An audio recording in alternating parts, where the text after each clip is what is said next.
kira-kira di dalam hidup saya bisa milih lagu apa yang paling baik gitu Pak, yang bisa saya pakai sebagai yang seperti saya tadi bilang memperkaya hidup gitu Pak.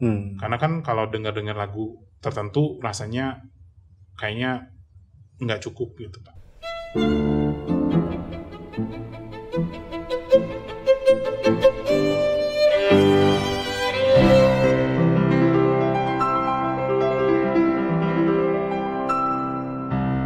Pak Arif, selamat malam. Selamat malam Pak Jim. Pak Arif, kita mau bicara tentang ini kan, tentang teologi dikaitkan dengan berbagai aspek hidup sehari-hari, salah satunya pasti musik. Ya. Nah, jadi Pak Arif beberapa kali kan pernah bawakan tema tentang musik, lalu kayaknya lumayan luas nih pengertian musiknya. Nah, Pak Arif sendiri dari awal suka musik kayak gimana? Kayaknya saya jawab yang pertama, kayaknya saya segini kayaknya belum luas deh Pak. Dibandingkan saya luas lah. Yakin Pak. Cuma kalau suka musik sih, ya tentulah, maksudnya setiap orang juga suka musik, dan saya juga dulu suka musik, dan dulu saya belajar gitar klasik sih Pak dulu. Terus seperti biasa belajar gitar klasik di aplikasinya, main band sama teman-teman gitu Pak. Jadi kalau mau ngomongin dulu lumayan katam sama band-band zaman dulu lah Pak. Bapak tahu kayak misalnya Green Day gitu. Saya dulu suka banget Green Day Pak dulu. Oh, katam ya udah. Katam Green Day. Itu album satu tuh awal sampai akhir apal dulu. Sekarang kayaknya udah enggak. Gitu Pak. Duki apa ya? Ya Duki. Ternyata Bapak tahu juga ya Pak. Setelah itu juga mulai suka band-band Indonesia ya, kayak misalnya Gigi, Dewa 19, Rotonema dan kawan-kawan gitu Pak. Terus lanjut ke jazz, lanjut ke dangdut, lanjut ke macam-macam lah Pak. Jadi akhirnya belajar banyak waktu dulu. Sampai dangdut juga ya? Semua. Dangdut lumayan sih Pak. Saya dulu suka Maggie Z gitu. Ya saya nggak perlu jauh ya Pak. Maksudnya kira-kira gitu. Iya. Apa yang menarik ya? Maksudnya orang kan pasti akan mengatakan sekali dengar musik langsung suka. Nah ini musik saya gitu. Cuma kalau luas kayak begitu, apa yang menyebabkan ya Pak? Kalau dulu sih karena saya orangnya kan agak unik ya Pak. Jadi approach saya sama pendekatan ke pergaulan kan beda-beda gitu. Jadi kadang-kadang kalau saya luas gitu pengetahuan musik, saya bisa connect sama semua orang. Kalau dulu saya pikirannya kayak gitu. Makanya kadang-kadang kalau lagi dulu kan sempet rame itu kalau anak-anak zaman, saya nggak tahu zaman sekarang, dulu suka nyanyi di Happy Papi gitu Pak gitu. Saya orang-orang pilih lagunya zaman itulah gitu. Kalau saya sukanya nyanyinya misalnya Yosua, di Obo-Obo. Mungkin Bapak tahu lagu di Obo-Obo itu, jadi maksudnya biar lucu gitu, biar punya teman banyak dan lain-lain. Cuman dari situ ya, tapi kalau misalnya suka dengan musik tertentu ya, maksudnya waktu dulu rasanya ada lagu-lagu tertentu yang berresonansi dengan apa yang menjadi istilahnya jadi perasaan batin zaman dulu gitu kan Pak istilahnya. Kalau untuk kalau belajar Yosua dan juga Yosua beneran ini. Beneran Pak, di Obo-Obo. Kalau dingin dimandiin kalau kata Yosua. Nah jadi kalau misalnya si dangdut sih sebenarnya lebih ke ya lucu-lucuan aja sih Pak gitu. Tapi lama-lama juga jadi ngerti gitu kenapa orang Indonesia suka sama dangdut gitu. Terus ngerti kenapa anak-anak zaman dulu yang seumuran remaja gitu ya, di waktu mereka lagi bergumul gitu dengan jati diri, itu sangat beresonansi dengan lagu yang memang ditampilkan gitu Pak. Kira-kira gitu. Nah, lalu akhirnya justru jadi bisa dalami loh, menurut saya sih cukup dalami Johann Sebastian Bach. Iya. Itu loncatan yang lumayan. Iya Pak, lumayan banget ya. Untuk sampai ke Bach sebenarnya perjalanannya juga panjang sih Pak gitu. Jadi ada beberapa hal yang menjadi defining point sih sebenarnya. Salah satunya adalah pertemuan saya sama Vikaris Jethro dulu, pendeta Jethro. Dulu panggilnya Jethro kan, sekarang pendeta Jethro. Jadi dia lumayan dekat sama saya dulu, walaupun kita sama-sama sebenarnya kalau Jethro denger ini ya tahu, kita sama-sama tuh punya personality yang sangat beda gitu Pak. Tapi kita bersyukur kita dipertemukan di gereja, dan dari situ saya banyak belajar sama dia gitu Pak, dari pengertian tentang musik yang baik seperti apa gitu. Defining moment saya itu sih sama Jethro. Waktu itu saya inget satu hari gitu di halaman rumahnya dia gitu, di halaman rumah apartemennya dia tuh kita ngobrol sangat panjang gitu Pak. Dia kayak udah kayak pacaran aja Pak di mobil gitu. Oh iya tapi ngomongin Bach gitu. Di situ saya inget banget ada ada hal-hal yang mengubah pola pikir saya gitu Pak, sehingga saya bisa ngerti ini benar-benar hal yang hal yang sangat indah dan sangat baik untuk bisa dimasukin ke dalam porsi kehidupan gitu Pak. Tapi waktu itu belum suka Bach dong, baru dicekoki atau gimana gitu? Iya, dan waktu dulu juga Jethro tuh ngajarin, Pendeta Jethro mendidik saya dengan cara dia tuh memberikan beberapa, dulu kan belum ada Spotify, belum ada, jadi dia bawa beberapa CD yang coba dengerin deh gitu istilahnya gitu. Dan salah satu defining moment-nya waktu di mobil itu kita bicarain mengenai BWV 140 si What Awful Distinguished sama nyambung ke ke Mendelssohn punya Paulus gitu Pak. Dan akhirnya nyambung ke lagu ibadah di dalam gereja. Dan itu benar-benar connecting points gitu buat saya gitu di dalam lagu itu. Tapi yang saya masih belum nangkep, bisa sukanya tuh karena diapain? Jadi gimana ya Pak ya?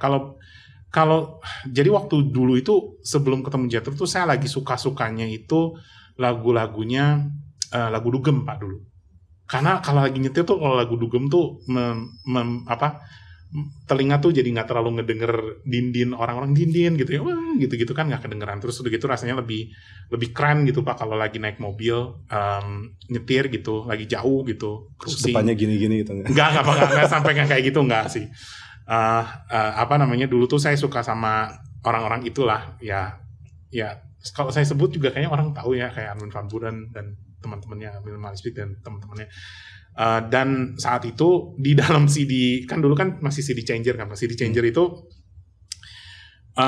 pertama tuh cuma ada 2 CD yang lagu klasik gitu, sisanya tuh lagu dugemnya ada 4 atau 5, lagu Cici Saya ada 2, terus sisanya lagu-lagu aneh lah gitu. 2 itu, 1 CD 1 Mesaya, 1 lagi CD 2 Mesaya gitu Pak istilahnya. Ya itu karena ada aja waktu dulu, belum sampai saya dengar gitu, kira-kira gitu. Dan akhirnya setelah saya merantau gitu ya dengan lagu-lagu yang dugem, lagu-lagu apa, akhirnya saya punya option untuk milih. Kira-kira di dalam hidup saya bisa milih lagu apa yang paling baik gitu Pak, yang bisa saya pakai sebagai, yang seperti saya tadi bilang, memperkaya hidup gitu Pak. Karena kan kalau dengar lagu tertentu rasanya kayaknya nggak cukup gitu Pak. Dan akhirnya saya mencoloknya tuh dari mencolok ke lagu klasik tuh akhirnya mencoloknya tuh ke Bach. Padahal si Jethro sendiri, Pendeta Jethro itu memberikan saya tuh CD-nya tuh cukup banyak ya. Jadi ada Bach, Beethoven, Handel, Mozart, dan kawan-kawan pianis-pianis kayak Liszt dan teman-temannya. Akhirnya saya pilih, akhirnya saya mencoloknya tuh sama Bach Pak akhirnya gitu. Gitu sih Pak akhirnya. Nanti kita kejar yang tentang Bach. Tapi tadi ada kalimat saya mau pilih jenis musik tertentu untuk memperkaya hidup. Jadi mungkin nggak sih kalau ternyata kita cara lihat musiknya salah karena porsinya terlalu dangkal gitu ya apa? Iya. Itu salah satu poinnya sih Pak. Kenapa akhirnya saya mencoloknya ke lagu klasik gitu istilahnya. Karena yang lain tuh benar-benar waktu kita pelajari itu ya nggak cukup memperkaya kita gitu Pak istilahnya. Nggak membuat kita jadi lebih manusia lah gitu istilahnya. Gitu. Cuma problemnya kan ya kadang-kadang orang berpikir musik kan nggak seserius itu, jadi cuma buat isi waktu atau apa, nggak sampai seserius itu membentuk kemanusiaan. Itu sebenarnya pikiran salah ya. Iya, saya pikir mau nggak mau apa yang kita konsumsikan itu mempengaruhi kehidupan kita kan Pak gitu. Secara paling basic aja makanan, kita setiap hari makan mie goreng kan walaupun enak gitu ya, tapi kan tidak membuat kita menjadi manusia yang lebih baik, lebih langsing. Gitu. Tidak lebih langsing sih. Tapi kalau jadi bodybuilder kayaknya makan mie goreng setiap hari kayaknya nggak bakal bisa gitu Pak istilahnya. Gitu sih. Jadi sangat dangkal dan sulit gitu Pak untuk memperkaya manusia, menjadi manusia. Oke. Nah sekarang misalnya ya kita udah tahu teori itu, pengertian itu, musik sangat penting. Terus kita dikasih CD misalnya Johann Sebastian Bach. Mungkin responnya bisa beda dengan Pak Arif. Oh iya, tapi saya bersyukurnya itu tadi kan saya bilang bahwa saya tuh punya defining moment akhirnya tuh di mobil itu gitu. Waktu kita dengar oratori Paulus punya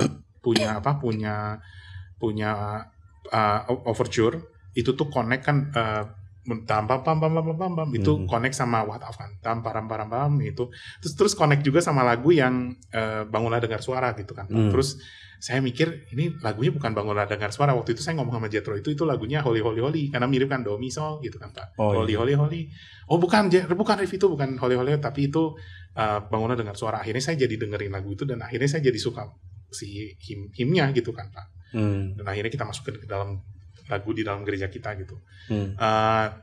Tapi itu ujungnya di awalnya itu memang ternyata saya bersyukur karena saya punya kesempatan untuk mendengarkan lagu-lagunya Bach itu udah jauh-jauh hari sebelumnya gitu Pak. Jadi waktu saya kuliah itu saya dulu disuruh belajar mengenai film. Kalau awalnya tuh apa sih namanya ada title screen-nya sampai title screen gitu. Itu dulu saya dikasih contoh soal itu adalah film Casino Pak. Casino yang si Robert De Niro sama siapa Joe Pesci. Nah itu lagu awalnya itu adalah lagunya si Matthew Passion. Punya koral terakhir, lagu penutupnya gitu Pak. Terus dari situ saya tahu ini lagu tuh sangat serem tapi sangat mengerikan tapi sangat indah tapi sangat jadi kompleks gitu Pak. Jadi pas lagi ditaruh di dalam film di awal film itu benar-benar merangkum si film itu kira-kira tentang apa gitu. Dari situ. Kemudian yang lainnya adalah waktu dulu saya suka main game Pak. Tapi sekarang juga masih suka main game. Main gamenya itu adalah saya berutang banget sama orang namanya Sid Meier. Sid Meier itu game designer. Dia itu suka Bach juga dan dia tuh bikin game namanya Civilization Pak. Nah game Civilization itu mendidik kita untuk ya kira-kira membangun satu negara gitu. Nah ketika kita bangun negara itu setiap zaman itu ada lagunya Pak gitu. Jadi waktu zaman kunonya lagu kuno huha gitu ya. Udah gitu pas lagi masuk ke zaman Renaissance, lagunya Renaissance. Di situ saya ketemu sama si Allegri Miserere, ketemu sama si sama Talis.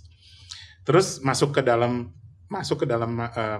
modenya masuk ke dalam pencerahan atau pre-industrial age itu masuknya adalah lagunya Bach Pak. Jadi semuanya lagunya Bach. Di situ saya berulang kali dengerin satu lagu yaitu Double Violin Concerto in D minor yang second movement. Itu bener-bener saya suka banget gitu Pak.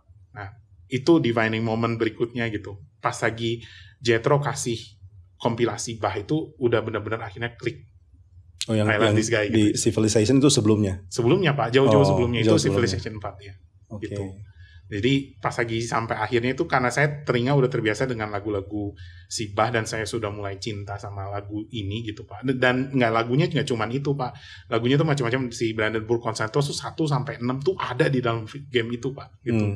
Jadi akhirnya kan terbiasa kan. Dan yang saya lihat adalah dari sisi lain dari Johann Sebastian Bach yang mungkin di pikiran orang-orang musik klasik mengerikan, menyeramkan, sangat serius gitu. Dan kalau yang belajar film tahulah, pokoknya kalau ada lagu Bach pasti cara cheap gitu, cara gampang untuk bikin satu villain tuh atau satu orang jahat tuh jadi lebih kompleks gitu Pak.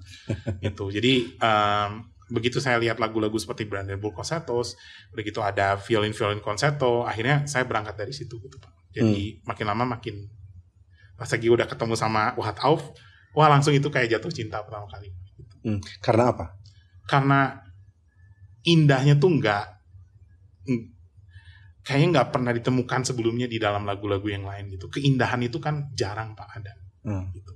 Kalau misalnya di lagu punk rasanya nyari kata indah tuh susah gitu kan Pak gitu. Tapi kalau lagu kayak Double Violin Concerto tuh bisa melihat sesuatu yang benar-benar lebih dalam gitu. Mendengar unaccompanied cello prelude in G major nomor 1 tuh itu benar-benar bisa melihat keindahan di dalam kompleksitas, di dalam simplicity. Itu benar-benar indah sekali gitu Pak. Nah, kalau orang yang nggak dapat kesempatan misalnya ketemu orang seperti Pak Pendeta Jethro ya. Dan seperti yang Arif alami, hal apa yang Pak Arif sarankan untuk jadi starting point gitu? Kalau saya dulu pernah waktu datang ke Bandung itu saya bikin satu compilation CD, istilahnya adalah earwash Pak. Jadi satu kompilasi untuk mencuci telinga kita, karena kita kan telinga kan di dalam waktu kita itu di dalam mendengarkan musik kan kita nggak bisa hindari ya Pak. Gitu. Jadi kita kemana-mana pasti ada musik. Ngangkat telepon nunggu orang aja ada telepon, ada lagunya kan Pak. Telepon Anda diawasi oleh supervisor kami gitu. Nunggu telepon aja ada lagunya gitu. Jadi itu tidak bisa kita nggak bisa menghindari lah Pak musik di dalam kehidupan. Gitu. Maksudnya earwash tuh ada keharusan ini dulu baru dengar ini baru. Iya, karena kita udah kebiasaan masuk lagu-lagu yang aneh-aneh kan Pak. Bukan lagu-lagu yang porsinya tuh kita lebih banyak dengerin lagu-lagu yang kurang baik lah ya, yang populer secara massa gitu dibandingkan lagu-lagu yang seperti ini. Makanya saya pikir kita introduce dengan lagu-lagu yang cukup mudah untuk didengar gitu Pak, sebelum masuk ke dalam lagu-lagu yang sulit gitu. Nah itu yang seperti apa misalnya? Jadi pendahuluan dulu gitu atau? Iya Pak, yang pendahuluan dulu. Dan saya pikir di dalam kita punya secara popular culture juga banyak lagu-lagu klasik yang memang sudah ada di dalam secara di dalam imajinasi publik itu sudah masuk kan Pak. Misalnya tadi saya bilang selonya Bach itu banyak sekali film pakai lagu itu gitu. Terus kayak misalnya Arrange String gitu, kayaknya semua orang udah pernah dengar lagu itu kalau nikah. Kemudian masuk ke dalam lagu-lagu yang lebih kompleks gitu, misalnya kayak Brandenburg Concertos itu menjadi kesempatan buat kita bisa melihat keindahannya tuh dari situ. Sedikit dapat, lama-lama makin kaya.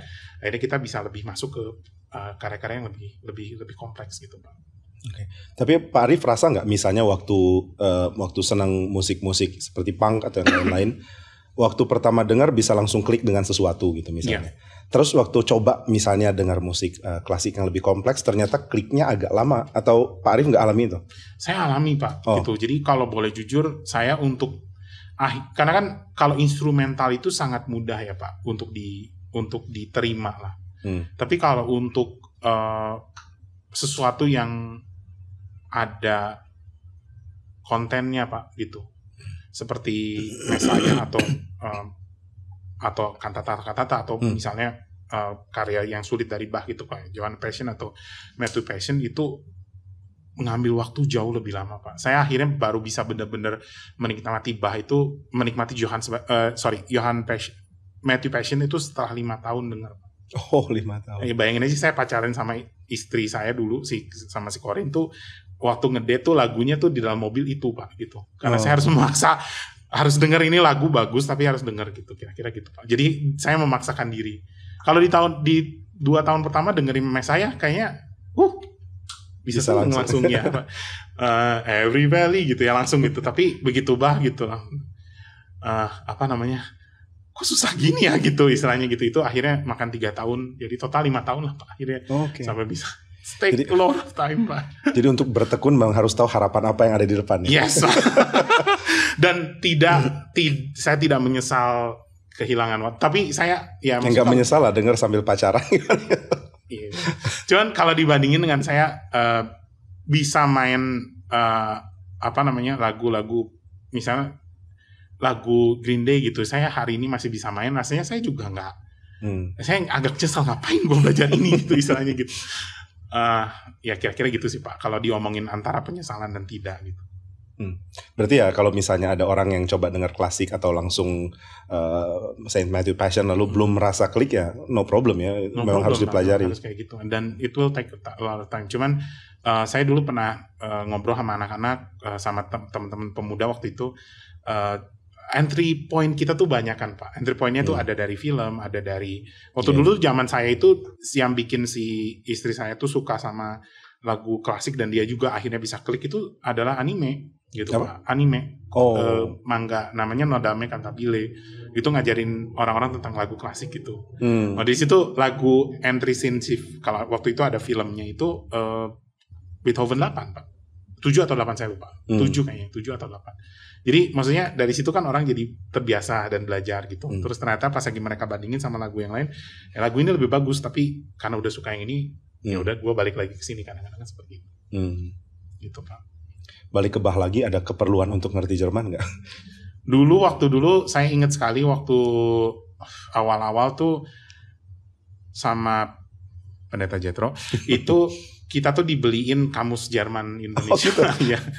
Iya, kamus Jerman Indonesia, dan kita disuruh untuk terjemahin satu lagu, lu terjemahin ya gitu. Beneran Pak. Di kelas kita namanya PMA, Pemahaman Musik Agung ya. Gitu di kelas kita. Terus kita saat itu tuh kita belajar gitu. Di dalam kelas itu ada Denny Udit yang di Melbourne, terus ada Ibu Cynthia.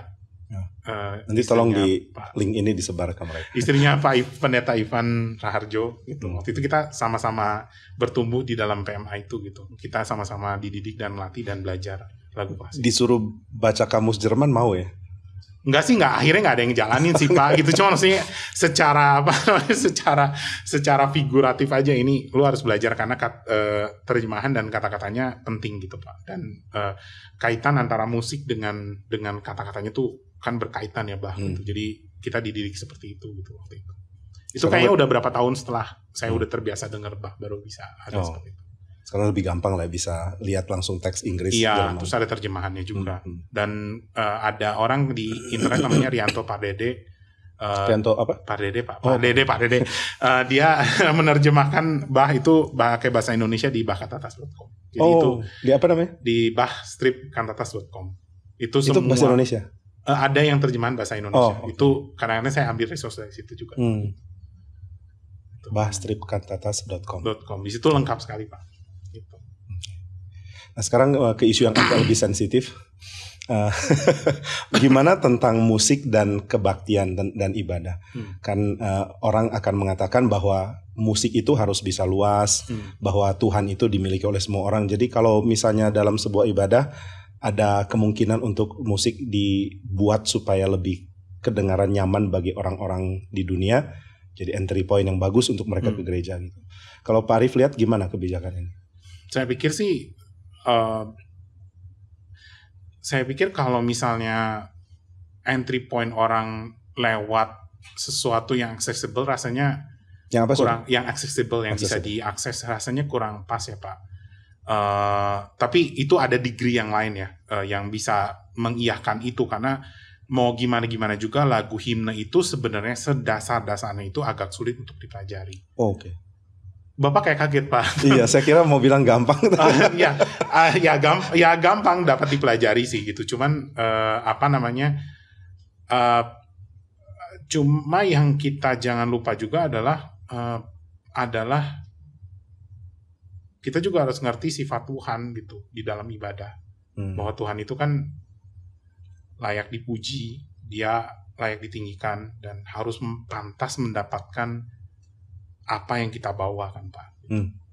Kalau kita membawa sesuatu yang benar-benar terindah, terbaik, terbagus, yang bisa dinyanyikan sama jemaat bersama-sama di dalam ibadah, itu adalah persembahan yang layak untuk kita bawa. Tapi kalau misalnya yang kita bawa adalah sesuatu yang benar-benar hasil dari hasil dari hal-hal yang kurang, yang bukan yang terbaik yang bisa diberikan oleh kebudayaan manusia, bukan hal yang paling indah, apakah itu pantas untuk Tuhan? Jadi sebenarnya isunya adalah ya saya berikan yang terbaik, dan ya terbaik orang kan bisa beda juga toh. Ya, jadi Tuhan gak hina kalau kita berikan yang terbaik. Cuma kalau kita sengaja lakukan untuk hal lain, misalnya supaya populer. Betul. Saya setuju Pak. Maksudnya kalau misalnya kita ada di dalam keadaan kita tidak bisa memuji dengan gaya-gaya tertentu dan seadanya di dalam satu konteks. Ya tentu kan gereja kan konteksnya macam-macam. Cuma kalau di dalam satu gereja dia bisa punya pilihan untuk menyanyikan lagu yang lebih baik, tapi dia tidak memilih untuk menyanyikan lagu yang lebih baik, maka lagu gereja itu tidak bijaksana. Iya. Jadi kalau menurut saya, kita di dalam gereja, di gereja kota kayak kita di GRI Bandung, kita punya opsi untuk memilih lagu-lagu yang paling baik dan terindah dan terbagus, yang paling layak diberikan kepada Tuhan.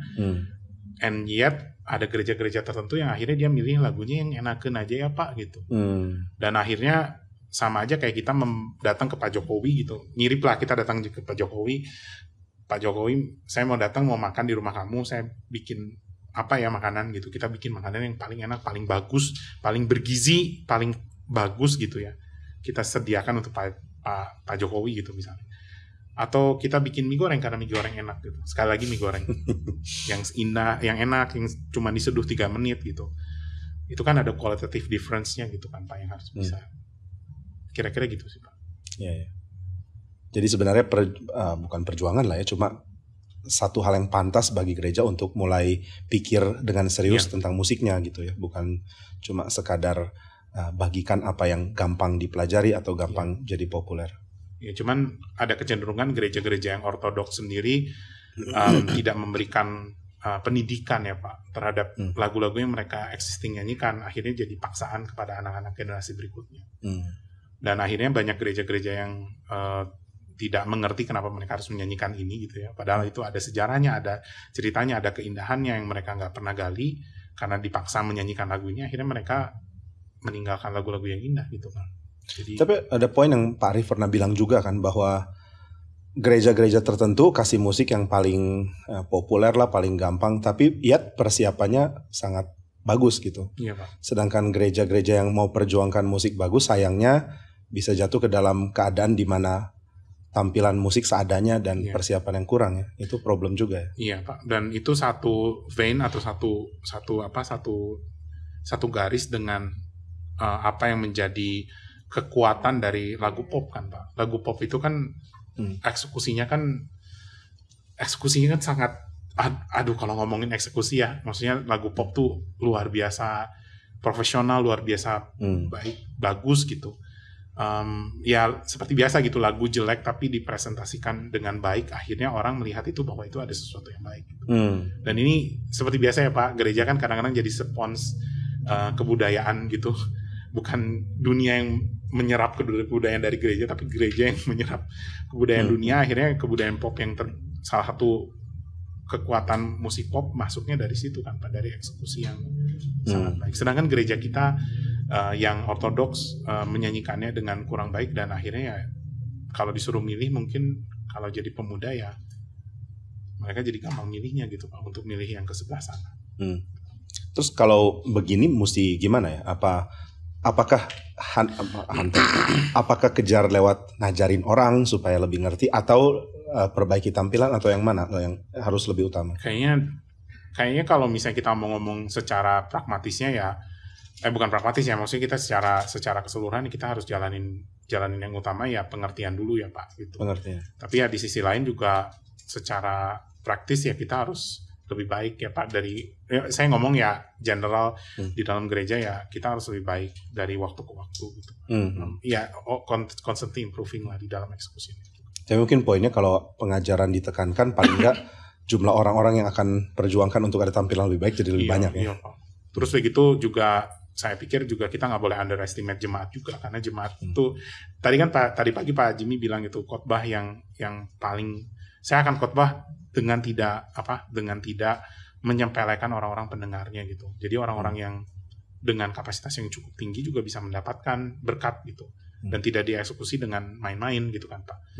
Sama dengan musik juga gitu, di dalam gereja kita ya saya waktu pilih lagu di dalam gereja tuh kita pilih yang kalau bisa ada lagu-lagu yang bikin jemaat kita tuh kalau bisa naik level gitu Pak istilahnya. Kalau udah pada bisa gitu, lagu susah terus pada bisa tuh happy banget gitu saya rasanya gitu. Ya bersyukur. Kayak lagu yang tadi pagi kan lagu pertamanya si Host gitu ya, itu kan bukan lagu yang mudah juga gitu kan Pak sebenarnya. Tapi bisa sama jemaat menyanyikan bahasa Inggris tapi mereka bersemangat, dan saya waktu berhenti nyanyi mereka suaranya keras juga, itu saya bersyukur sekali. Oke. Nah ini jadi bahas tentang host misalnya. Orang kan bisa punya pikiran bahwa musik yang harusnya jadi Kristen ya harusnya juga dari awal dikompos sama orang yang juga Kristen gitu kan. Cuma kan kayaknya prinsipnya nggak ke situ ya. Maksudnya gini ya, ada hal yang mungkin orang yang kerohaniannya diragukan pun ternyata bisa menghasilkan sesuatu yang baik. Itu benar nggak atau? Saya dulu sempat punya pikiran kayak ngapain lu denger Mozart gitu, ngapain lu denger lagu-lagunya. Tapi kita juga nggak bisa menyempelekan Tuhan bisa memakai komposer-komposer yang kurang baik untuk menghasilkan karya yang sangat indah kan Pak. Dan kalau misalnya ngomong gitu, maksudnya kita lagu-lagu di dalam gereja kita yang kita nyanyikan juga ada beberapa pencipta lagunya juga questionable gitu. Tapi hasil kata-kata dan puisi atau lagunya itu adalah lagu yang saya pikir sangat pantas dan layak untuk diberikan kepada Tuhan gitu. Bahkan ada satu lagu yang kayaknya buat ngejek si yang penciptanya gitu kadang-kadang gitu. Oh ya? Iya, apa? Kalau nggak salah Dear Lord Our Father and Mankind ya Pak. Dear Lord Our Father and itu kan dari puisi Brewing of Soma kan Pak. Itu dari Unitarian Church. Oke. Jadi terus sama orang Inggris diambil comot yang bagian yang Tuhan Yesus ditaruh di dalam gereja gitu kan istilahnya buat gitu istilahnya. Karya mau dipakai untuk mengenalkan Tritunggal gitu. Ya ngomong kalau misalnya agama-agama itu bertumbuh di dalam pengaruh alkohol, pengaruh apa sih namanya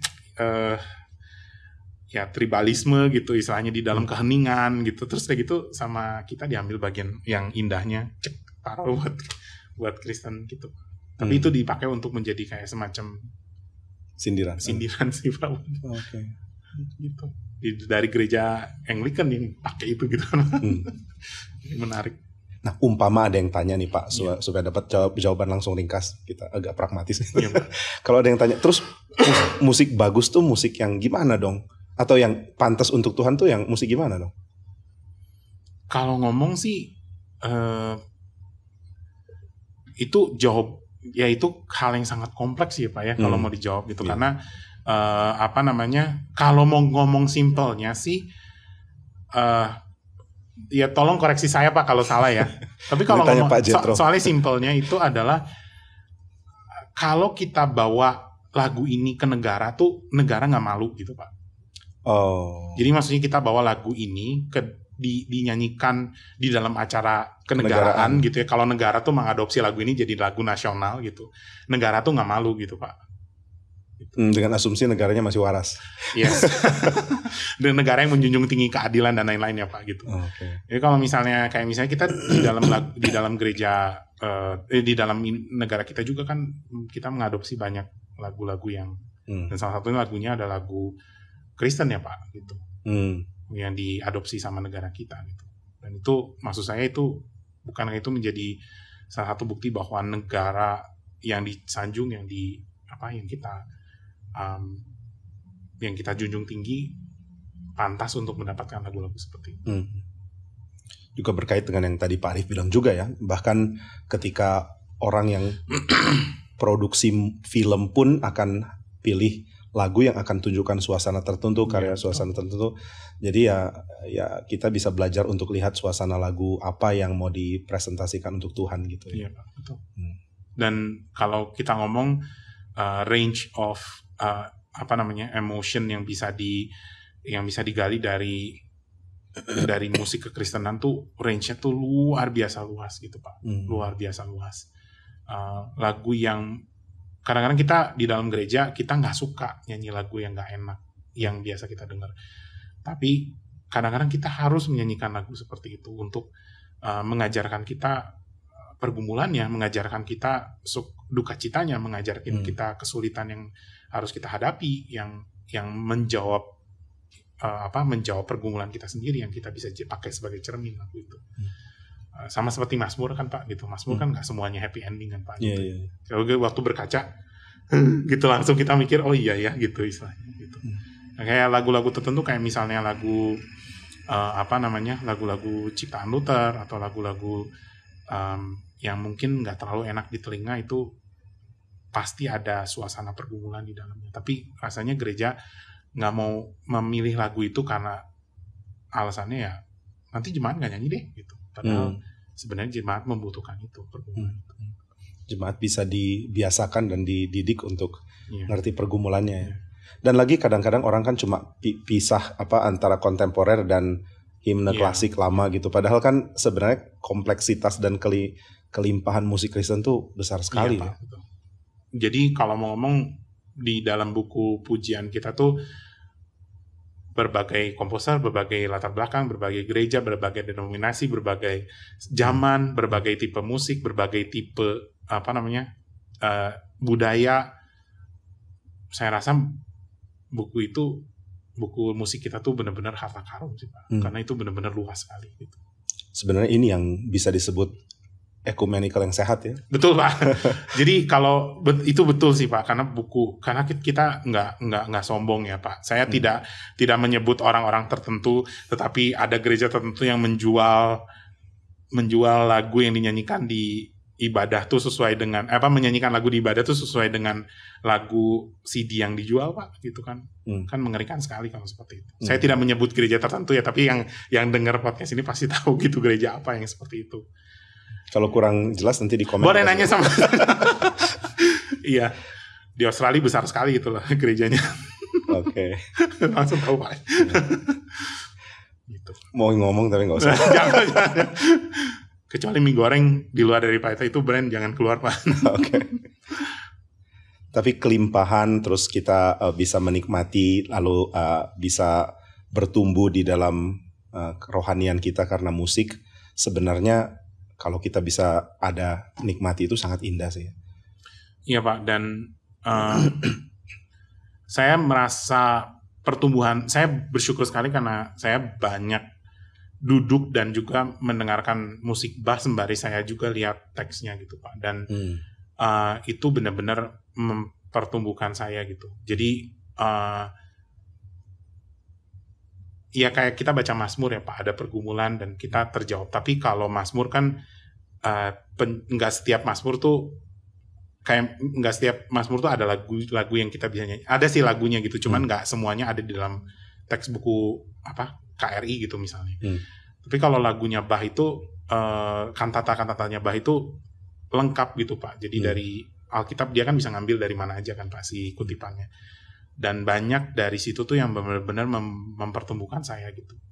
Jadi saya ingat waktu dulu lagi pergumulan waktu kita didatengin di demo itu Pak. Di demo itu saya ya bergumul lah karena kekhawatiran yang berlebihan dan kekhawatiran yang besar gitu kan, ada ketakutan juga. Kemudian saya bersyukur karena saya ketemu sama satu kantatanya Bach gitu yang BWV 190 saya lupa nomor berapa, yang Vergnügte Ruh Mensile Ruh Rus atau saya lupa, belajar bahasa Jerman susah gitu. Terus waktu papa saya meninggal juga saya berkacanya sama Actus Tragicus gitu. Kemudian waktu saya lagi bergumul saya juga bisa dengar si BWV 12 gitu, si Weinen Klagen Pligen atau itulah namanya. Dan akhirnya connect dengan himne gitu. Himnenya adalah himne penutupnya itu yang diperbuat Allahku, kebaikan semuanya. Dan itu benar-benar memberikan kekuatan gitu. Secara real. Saya jadi ingat apa yang dibilang sama Begbie ya, musik itu menemani kita, karena musik itu sendiri kan jalan terus, nggak berhenti. Jadi sambil menemani, sambil bawa kita somewhere, nggak berhenti di situ. Saya juga sangat terhibur dengan lagu yang sering dipakai di perjamuan tuh, yang Tuhan Ingat. Oh iya. Ya, karena kan papa saya sebelum meninggal udah lupa banyak hal, dan ya itu lagu yang bikin ingat bahwa yang ingat kita tuh Tuhan. According to Thy Gracious Word. Iya betul. Jadi ya kalau kita bisa menikmati musik dengan cara ini tuh, aduh limpahnya luar biasa ya. Saya berharap, maksudnya saya sih kayaknya pengen gitu kadang-kadang orang tuh, ya saya waktu itu pernah lihat Pak Jimmy stres gitu waktu khotbah gitu ya. Kalau kalian ya tahu apa yang saya rasain tentang pengenal Tuhan, rasanya saya pengen saya kopi gitu kan. Sampai gitu saya. Ya kan waktu itu pernah kayak gitu, saya lupa kapan waktu di PD atau. Dan saya juga rasanya pengen kayak gitu sama orang-orang gitu. Gitu rasanya gitu. Karena aduh indah sekali gitu. Kalau rencana Pak Arief di GRI Bandung untuk hal ini ada kepikiran apa nggak? Ini sekalian jadi nanti saya tagih kapan? No. Sebenarnya sih waktu itu saya pernah nanya sama Pak Jimmy, kita bisa coba bahas lagu-lagu klasik gitu kan. Cuma waktu itu kita kan masukin ke pemuda ya Pak. Jadi kita ngebahas kantata dan lain-lain. Saya pikir itu jadi kesempatan yang baik sih. Dan saya mau mengklarifikasi kenapa lama kalau lagi bahas musik. Bukan siapa yang komplain nggak? Tapi karena memang kalau misalnya kantatanya 20 menit, lagunya diulang, itu kan pasti makan waktu cukup banyak. Pembelaan diri. Tapi ya kalau misalnya ada kesempatan untuk bisa kita bahas lagu-lagu. Kadang-kadang juga saya udah nawarin ke teman-teman yang milih lagu sama-sama, apakah bisa ada jam session Pak, jam session kan. Ya, kita sama-sama cari buku himne gitu, terus kita cari lagu, ini lagu bisa nggak ya kita nyanyiin ke jemaat, ada nggak ya bahasa Indonesianya. Itu kalau sampai kita bisa nyanyiin sama-sama di dalam gereja itu keren banget gitu. Terus kalau anak-anak pemuda juga bisa sama-sama belajar mengenai musik klasik, itu sangat sangat baik gitu Pak. Salah satu hal yang saya ingat, yang salah satu defining moment itu juga adalah waktu itu saya pernah denger kasetnya Pak Tong, NRITC tahun 2000 berapa ya, Pak Tong tuh bikin sesi pembahasan lagu Pak sama Pak Billy. Itu satu kaset tuh saya bolak-balik karena itu benar-benar menambahkan cinta saya sama musik itu sedikit demi sedikit gitu. Masih ada kasetnya? Kayaknya hilang sama mobilnya Pak. Jadi maksudnya mobilnya udah dijual atau apa? Mungkin itu jadi berkat orang yang mendengarkan yang berikutnya, ada yang dapat mobil itu kayaknya. Tahun berapa saya lupa, NRTC tahun berapa Pak itu. Bisa dipikirin waktu habis kebaktian 3 mungkin ya. Seperti gini Pak. Ya nantilah itu kapan. Oke deh, Pak Arif, thank you Pak, untuk berbagi pengalaman. Tuhan berkati. Semoga apa yang kita bicarakan bisa menggerakkan orang. Thank you Pak Arif. Sama-sama Pak. Tuhan berkati.